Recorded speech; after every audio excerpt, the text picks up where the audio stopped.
Fox News finally decided, obviously earlier this week, that they were going to run the second January 6th televised hearing. And, you know, it makes more sense for them. This one wasn't in prime time. It was during the day. They can afford to sacrifice those viewers, right? Well, I think it's a little deeper than that. And so do media analysts from across the media.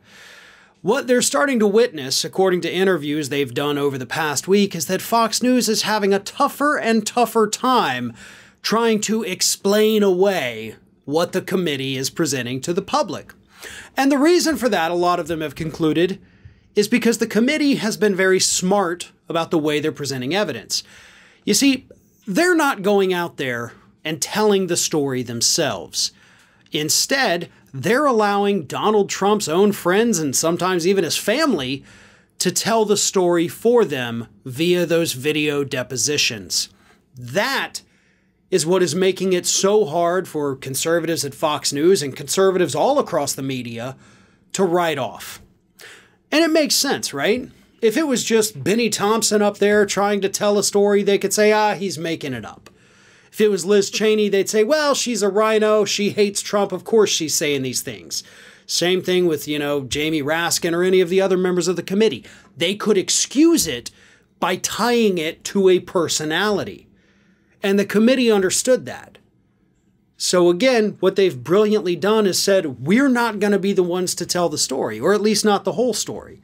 We'll give you a little bit of exposition, and then show you the clip from Trump's own people that drives the point home. And it's put conservatives back on their heels. Because what do you do at this point? Do you say, oh no, not only are the Democrats and the rhinos lying, but now Bill Barr's lying. Ivanka Trump is also lying. Everybody else is lying except for Donald Trump. It just doesn't sound feasible now, does it? Because it can't be that everyone, including Donald Trump's family, just a bunch of big fat liars. It makes more sense for literally everybody else to be telling the truth, but the one dude over here, Donald, is lying to you. And that's the problem that these conservative outlets, again, especially Fox News, that is the problem they're now confronted with. How do we fight back against the words from the people that we've welcomed onto this network for years? The people that we've embraced as friends, the people that we have defended in segment after segment after segment, and now they're out there saying these things that kind of counter everything we've been trying to say for the last year and a half about the election. The answer is, credibly speaking, you can't. The January 6th committee has put these conservative pundits in a box, and they don't know how to get out of the box. But it's a box that really the committee didn't even put them there. You built this box yourself. You could have been honest about everything from day one. And we know you were honest behind the scenes because also, according to the committee, we've seen your text messages.